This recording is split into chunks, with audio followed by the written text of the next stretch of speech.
Hello guys, मेरा नाम अभिषेक है और अब हम यूपी पीसीएस असिस्टेंट इंजीनियर के लिए एज पर सिलेबस हम कुछ देखेंगे। यूपी पीसीएस सिलेबस जिसमें आप जानते हैं कि एई से भी बड़ा पोस्ट है और इसके वैकेंसीज निकली हुई है। तो हम इसके लिए आज से शुरू करते हैं। अपना मुहिम है हमारा कि इस बार ज़्यादा से ज़्यादा बच्चों को यूपी पीसीएस निकालना है। तो इसमें हमारा फर्स्ट मैकेनिक्स है। मैकेनिक्स में फर्स्ट टॉपिक है analysis of the forces system. तो दी इसमें हम पढ़ेंगे तो कि the force is an important factor in the field of the mechanics which tends to produce motion. मतलब ये है कि इसमें कह रहा है कि जैसे आपका कोई एक किसी बॉडी में कोई फोर्स जो होता है, फोर्स लगाने से वो बॉडी को मोशन में लाने की प्रवृत्ति रखता है। वो उसे मोशन में ला भी सकता है, अगर नहीं भी ला सकता है। अगर कोई बॉडी बहुत ज़्यादा भारी है तो वो आप उसमें फोर्स लगाएंगे लेकिन वो अपनी जगह से हिलेगी नहीं। और वहीं पे एक छोटी सी गेंद है, उसके आप फोर्स लगा के बहुत दूर तक फेंक भी देंगे। ठीक है, तो ये यहाँ पे फोर्स की डिफिनेशन बता रहा है। अब इफ़ेक्ट ऑफ फोर्सेस में पढ़ते हैं कि फोर्स के इफ़ेक्ट क्या हैं। तो इसमें क्या है, फर्स्ट है कि इट में change the motion of a body. ये इट में change the motion of the body मतलब ये किसी बॉडी अगर कोई मोशन में है उसकी स्पीड को कम या ज़्यादा कर सकता है। और सेकेंड है इट में retard the motion of the body मतलब ये इसकी स्पीड को कम कर सकता है, उसकी डायरेक्शन को भी चेंज कर सकता है। और थर्ड पॉइंट है इट में gives rise to the internal stress in the body on which it acts. इसका ये थर्ड पॉइंट कहने का मतलब ये है कि ये कोई बॉडी है। जस्ट मिनट, काम नहीं कर रहा है पेन। जी देखिए, ये कोई बॉडी है। एक फोर्स इधर से लगता है और एक फोर्स इधर से लगता है। ठीक। अ, तो जो इधर से फोर्स लग रहा है ये इसकी बॉडी को इधर खींचने की प्रवृत्ति रखेगा, और इधर कोई जो फोर्स लग रहा है ये इसकी बॉडी को इधर खींचने की प्रवृत्ति रखेगा। तो इस प्रकार क्या होगा, इसके अंदर एक तनाव उत्पन्न होगा, मतलब ये अपने आप को खींचने की प्रवृत्ति रखेगा। ठीक है, तो ये स्ट्रेस जो होगा, यही कह रहा है कि फोर्स के कारण बॉडी में क्या होगा, स्ट्रेस उत्पन्न होगा। ठीक है। बेटर होगा कि मैं समझ रहा हूँ कि आप लोग समझ रहे होंगे क्योंकि मैं बहुत अच्छे से समझा रहा हूँ आप लोगों को। इसलिए चैनल को सब्सक्राइब और वीडियो को लाइक कीजिए, जिससे मुझे और भी वीडियो बनाने के लिए मोटिवेशन लेना हो। ठीक। तो अब मेरा नेक्स्ट टॉपिक है principle of the physical independence of the forces. इसमें कह रहा है कि if a number of forces are simultaneously acting on a particle, then the resultant of these forces will have the same effect as product by the all the forces। इसमें कह रहा है कि यदि किसी पार्टिकल पे एक साथ कई फोर्सेस काम कर रहे हैं, if a number of forces simultaneously acting on a particle, यदि किसी पार्टिकल पे, ये पार्टिकल मान लीजिए यहाँ पे एक साथ कई फोर्सेस काम कर रहे हैं, तो then the resultant of this forces, इनका जो रिजल्टेंट होगा फोर्सेस पे, मतलब एक बॉडी पे इनका जो एक रिजल्टेंट होगा वो इन सारे फोर्सेस के, फॉर एग्जांपल एक बड़ा रिजल्टेंट ले लिए, इस सारे फोर्सेस को स्टेबलाइज कर देगा। ठीक है, मतलब इन सारे फोर्सेस का इफेक्ट को नेग्लिजिबल कर देगा। यही फिजिकल इंडिपेंडेंस है। ठीक है। अब उसके बाद अगला टॉपिक है principle of the transmissibility of a forces. इसमें कह रहा है कि if a forces acts on any point on a rigid body, it may also be consider to act any other point in the line of action provided this point is rigidly connected with the body. यदि कोई body है, ठीक है, ये कोई body है, इस पर किसी पॉइंट पे एक फोर्स काम कर रहा है। ठीक है, तो ये इसके अन्य पॉइंट पे भी ये फोर्स थोड़ा बहुत काम करेगा, क्योंकि ये जो पॉइंट बॉडी है एक दूसरे से रिजिडली कनेक्टेड है, क्योंकि छोटे छोटे मॉलिक्यूल से मिलकर हमारा ये बॉडी बनता है। इस वजह से एक फोर्स एक जगह लाएंगे तो दूसरी जगह उसका थोड़ा बहुत इफेक्ट देखने को मिलेगा, ये आपसे कह रहा है। अब हम इसमें पढ़ेंगे सिस्टम ऑफ फोर्सेस। इसमें जो पहला है कोप्लेनर फोर्सेस। ठीक है, कोप्लेनर फोर्सेस कह रहा है कि the forces whose line of action lie on the same plane are also known as coplanar forces. इसमें कह रहा है कि जैसे जस्ट मिनट मैं आपको समझाता हूँ। इस देखिए, इसमें कह रहा है कि ये एक प्लेन है, फॉर एग्जांपल देखिए ये एक्स प्लेन हो गया, अ, ये एक्स प्लेन हो गया, ये वाई प्लेन हो गया, ये जेड प्लेन हो गया, ठीक है। ये एक्स हो गया, ये वाई हो गया और ये जेड हो गया, ठीक है। तो ये एक्स प्लेन पे जो काम ये फोर्सेस क्या होता है, सिर्फ एक्स प्लेन मतलब एक ही प्लेन पे काम करे, ठीक है, एक ही प्लेन पे काम करे। तो ऐसे फोर्स को क्या होता है, कोप्लेनर फोर्सेस कहते हैं। इस डिज़ाइन में देख सकते हैं ये एक फोर्स है, एक बॉडी है जिसका एक प्लेन दिखाया गया, ऊपर का प्लेन सरफेस, जो इसमें कई सारे फोर्सेस यहाँ काम कर रहे हैं, ठीक है। तो यही कोप्लेनर फोर्सेस कहलाएंगे, ठीक है। अब हमारा नेक्स्ट टॉपिक है कोलिनियर फोर्सेस, ठीक है। हाँ जी, ये कोलिनियर फोर्सेस, तो इसमें क्या करते हैं, the forces whose line of action lie on the same line are also known as collinear forces. Collinear forces क्या कह रहा है कि the forces which line of action lie on the same line, मतलब कोलिनियर मतलब एक line पे ही इनके जो फोर्सेस होंगे ये काम करेंगे, ये लाइन से बाहर काम नहीं करेंगे। तो ऐसे फोर्सेस को कोलिनियर फोर्सेस कहते हैं। जैसे फॉर एग्जांपल फर्स्ट फिगर में देखेंगे तो ये एक ही लाइन पे है, एक ही डायरेक्शन में, ये राइटवर्ड डायरेक्शन में ऊपर, नीचे वाला लेफ्टवर्ड डायरेक्शन में, उसके बाद मिक्स है, लेफ्ट और राइट मतलब एक ही प्लेन पे कई सारे फोर्स काम कर रहे हैं। ये आप अगर इस फिगर में देखेंगे तो इस फिगर में क्या है कि यहाँ पे दो, एक फोर्स इधर, एक फोर्स ये इसको इधर की तरफ खींच रहा है, एक फोर्स इधर को खींच रहा है, तो यहाँ पे टेंशन हो रहा है। लेकिन यहाँ पे क्या होता है, एक फोर्स ये इसको ऐसे इधर की ओर कंप्रेस कर रहा है, एक फोर्स इधर कंप्रेस कर रहा है, तो यहाँ पे कंप्रेशन हो रहा है, ठीक है। ठीक, अब हम पढ़ेंगे कॉन्करेंट फोर्सेस। इसमें कॉन्करेंट फोर्सेस क्या होगा, the forces which meet at one point are also known as concurrent forces. Concurrent forces में और मे नॉट बी कोलिनियर, ठीक। आ, पहले क्या कह रहा है कि the forces which meet at one point are known as concurrent forces, मतलब कि किसी एक पॉइंट पे अगर फोर्स मीट कर रहे हैं एक दूसरे से, अगर किसी एक पॉइंट पे फोर्स मिल, जैसे ये पॉइंट है, यहाँ पे एक फोर्स ये मिल रहा है, एक फोर्स ये मिल रहा है, तो ये क्या है, कॉन्करेंट फोर्सेस होंगे, ठीक है। अब इस सेकंड लाइन क्या करे कि द फोर्सेस मे और मे नॉट बी कोलिनियर, मतलब ये एक लाइन में भी हो सकते हैं और एक लाइन में नहीं भी हो सकते हैं। देखिए जैसे ये देखिए, यहाँ पे एक फोर्स, दो फोर्स काम कर रहे हैं, ये एक लाइन में है, ठीक है। लेकिन यहाँ जब तीन फोर्सेस काम कर रहे हैं, ये एक लाइन में नहीं है, ये अलग लाइन में है, ये अलग लाइन में है, ये अलग लाइन में, तीन, तो ये कॉन्करेंट फोर्सेस कहलाएंगे, ठीक है। अब हमारा नेक्स्ट आएगा method for resultant forces. Method for the resultant forces, so just minute, लग रहा है हमने छोड़ दिया एक पेज। जी देखिए, कॉन्करेंट फोर्सेस के बाद अब आएगा हमारा कोप्लेनर फोर्सेस। जो कोप्लेनर फोर्सेस हैं, इसमें कह रहा है कि the forces which meet at one point and their lines of action also lie on the same plane are also known as coplanar concurrent forces. मतलब कह रहा है कि एक ही पॉइंट पे मिलेंगे और एक ही प्लेन पे, जो जब ये फोर्सेस हैं एक ही पॉइंट पे और एक ही प्लेन पे मिलेंगे, ये बॉडी के ऊपरी भाग पे ही दोनों फोर्सेस मिल रहे हैं किसी एक पॉइंट पे, तो ये कोप्लेनर कॉन्करेंट फोर्सेस कहलाएंगे, ठीक है। अब नेक्स्ट है coplanar non concurrent forces.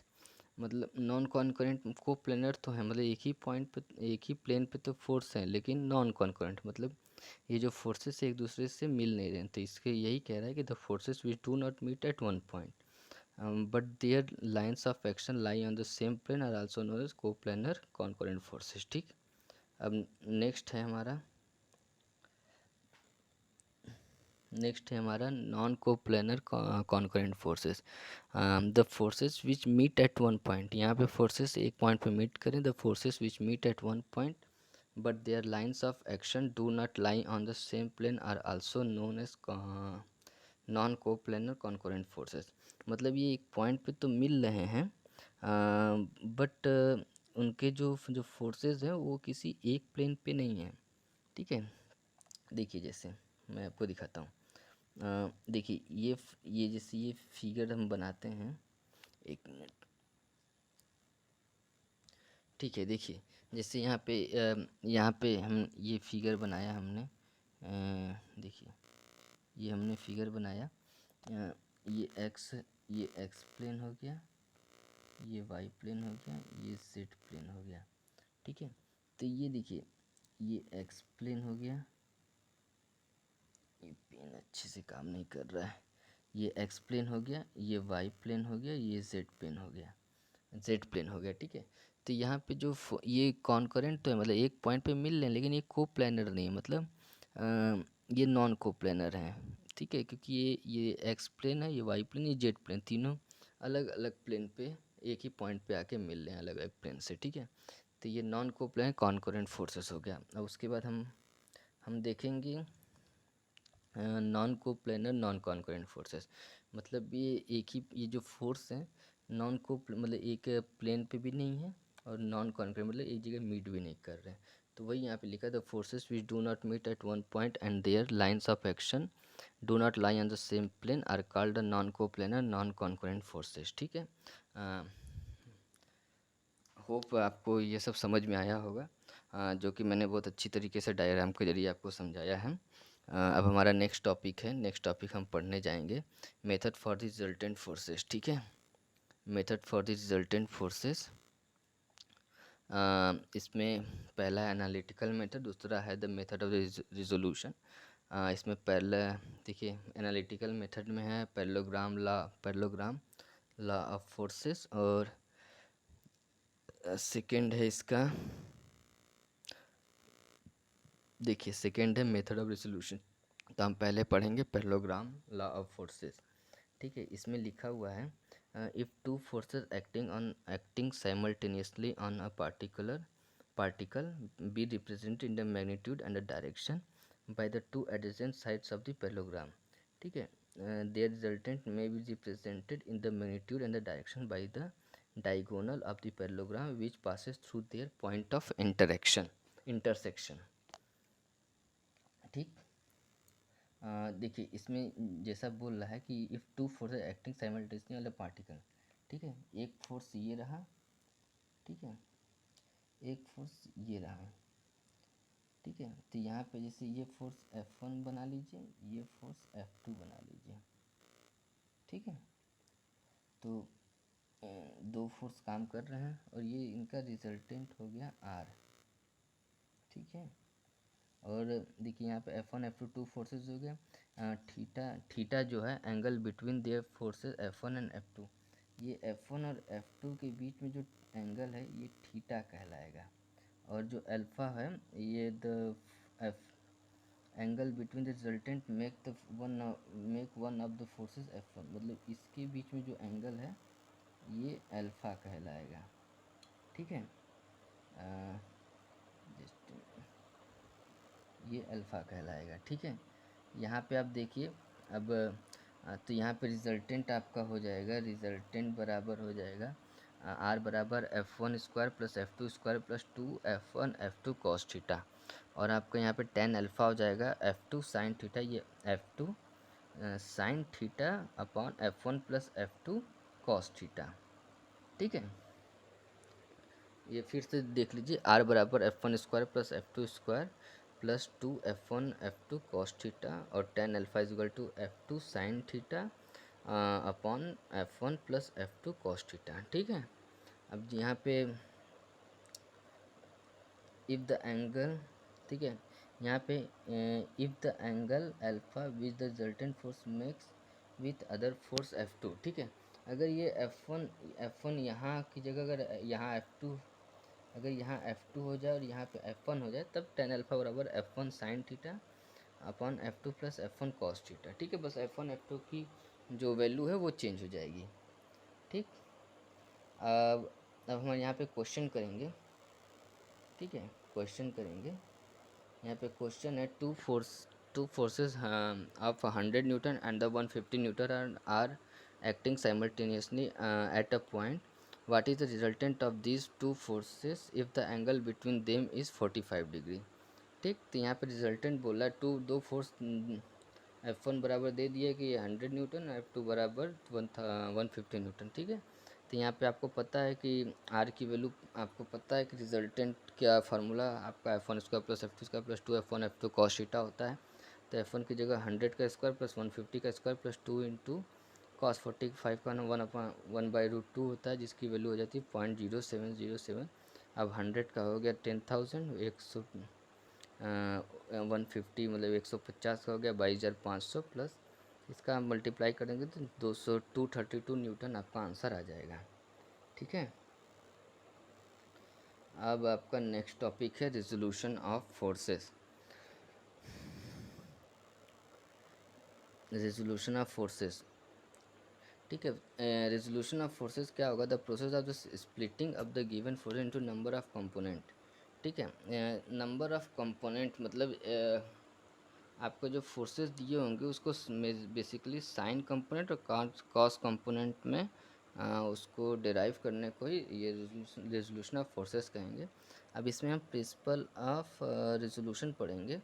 The principle of resolution क्या है? The algebraic sum of the resolve parts are the number of forces in the given direction is the equal to the resolve parts of the resultant in the same direction. कह रहा है कि जो आपका जो दो रिजॉल्व पार्ट्स होंगे मतलब F2 साइन थीटा और कॉस थीटा के जरिए जो आपके फोर्सेस निकलेंगे वो रिजल्टेंट भी उनके इक्वली होंगे, उसी डायरेक्शन में होंगे। ठीक, ये आपका प्रिंसिपल ऑफ रेजोल्यूशन कहलाएगा। अब उसके बाद हमारा नेक्स्ट टॉपिक आएगा। ठीक है, अब ये आपको प्रिंसिपल ऑफ रेजोल्यूशन हम क्वेश्चन के जरिए समझेंगे। इसमें आपका क्वेश्चन है a machine component of 1.5 metre long and weight of 1000 newton is supported by to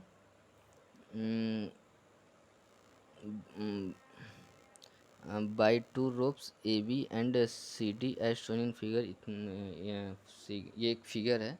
calculate the tension T1 and T2 in the ropes. ठीक है, देखिए ये एक फोर्स एक ये कोई बॉडी है, इसमें ये दो फोर्स से ये बांधा गया है। ये T1 है, ये T2 है। ठीक है, ये देखिए जूम मैं कर दे रहा हूँ, ये T1 है T2 है और इनके जो ये लाइन ऑफ एक्शन इसका बीच में लाइन ऑफ एक्शन हो गया है। ठीक है, ये इसकी लाइन ऑफ एक्शन है। यहाँ पे जो एंगल बना रहा है T1 जो होता है लाइन ऑफ एक्शन से, ये 60 डिग्री है और T2 जो बना रहा है 45 डिग्री है। ठीक,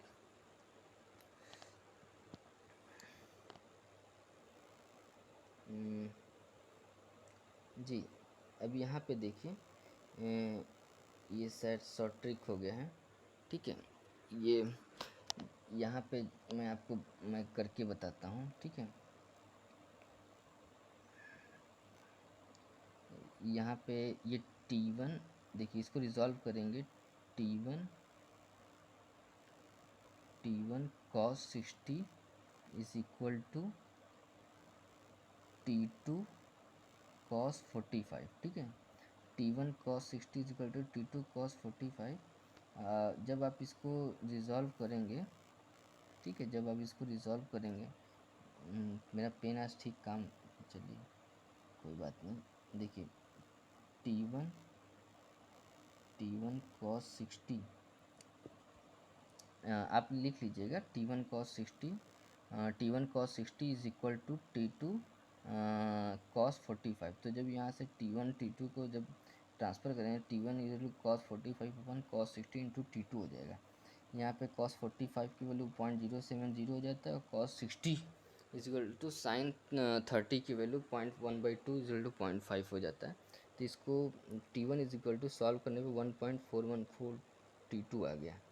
ठीक है, यहाँ पे उसके बाद है नाउ रिजॉल्विंग दी फोर्सेज न वर्टिकली। अभी हमने ये जो T1 cos 60 ये जिससे ये हॉरिजॉन्टल था। ठीक है, ये हॉरिजॉन्टली हमने इसको रिजॉल्व किया था। वर्टिकली करेंगे, वर्टिकली में हम करेंगे T1 sin 60।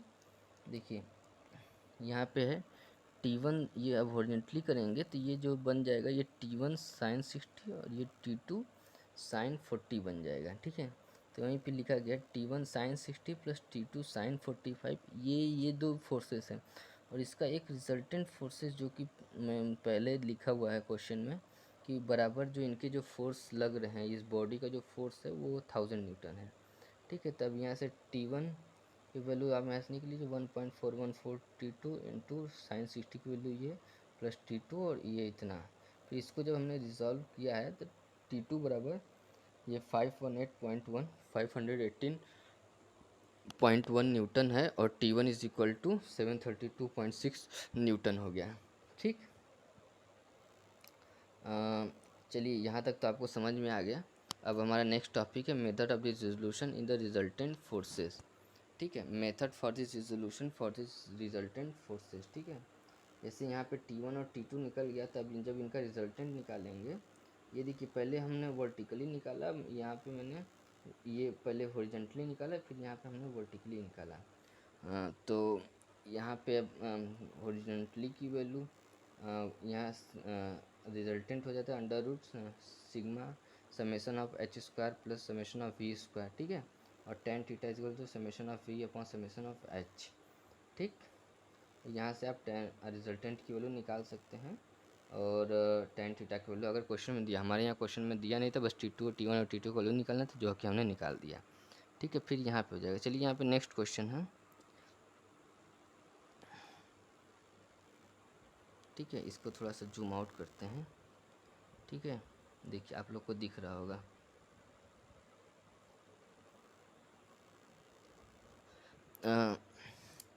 यहाँ पे क्वेश्चन है the triangle A B C has its side A B is equal to 40 along the positive x axis and the side BC 30 mm along the positive y axis. Three forces of the 40 Newton, 50 Newton and the 30 Newton along with side AB, BC and CA respectively. Determine the magnitude and the resultant of such a system of forces. देखिए यहाँ पे resultant पूछ दिया है कि यहाँ पे determine कीजिए रिजल्टेंट को। ठीक है, तो जैसे कि आप देख सकते हैं कि यहाँ पे ए बी सी है, यहाँ पे ए बी से फोर्स 40 लग रहा है, बी सी से 50 लग रहा है और ए सी ए से 30 या ए सी से 30 लग रहा है।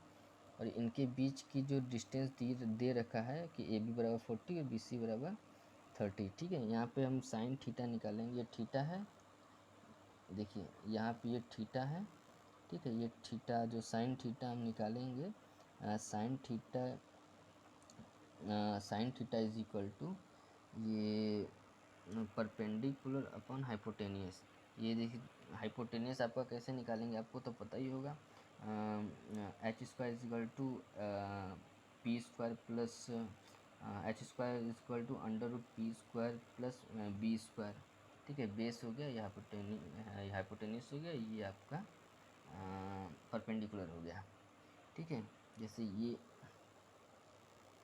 H square is equal to perpendicular square plus base square.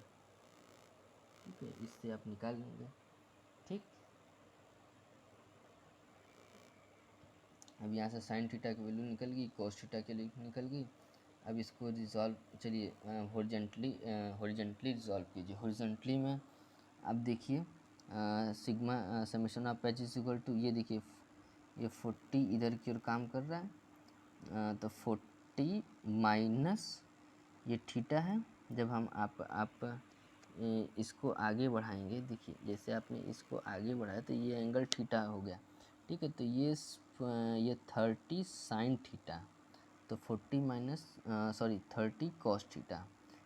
Cos के अपोजिट जिस डायरेक्शन में थीटा बनता है उस डायरेक्शन में ही कॉस लगता है, आपको पता ही होगा ना, मैंने गलती से बोल दिया साइन, समझ सकते हैं आप लोग। तो यहाँ 40 माइनस 30 कॉस थीटा हो गया। तो कॉस थीटा की वैल्यू हमने ऊपर निकाला है 0.8, तो 40 माइनस 30 इंटू इतना, इसका हो गया। अब हॉरिजॉन्टली हम वर्टिकली सॉल्व करेंगे इस चीज़ को। तो 50 माइनस, देखिए 50 ऊपर है तो 50, ये देखिए अपोजिट डायरेक्शन में तो माइनस हो जाएगा, सेम डायरेक्शन होगा तो प्लस हो जाएगा। ये 50 माइनस ये 30 है, और ये देखिए पहले हमने इसको ऐसे सॉल्व किया था, अब इसको ऐसे सॉल्व कर रहे हैं, तो थीटा इधर है इधर नहीं है, तो यहाँ पे 50 माइनस 30 साइन थीटा हो जाएगा। साइन थीटा की वैल्यू ऊपर दी हुई है, तो फिर हम इसको रिजॉल्व कर देंगे, तो यहाँ पे इतना आ गया। अब इसका रिजल्टेंट निकालना है, समेशन ऑफ एच स्क्वायर अपन summation of v square under root में, तो यहाँ पे एच समेशन ऑफ एच का सिग्मा एच का मान 16 का स्क्वायर प्लस 32 का स्क्वायर, यहाँ पे 35.8 न्यूटन इसका आंसर आ गया। ठीक है,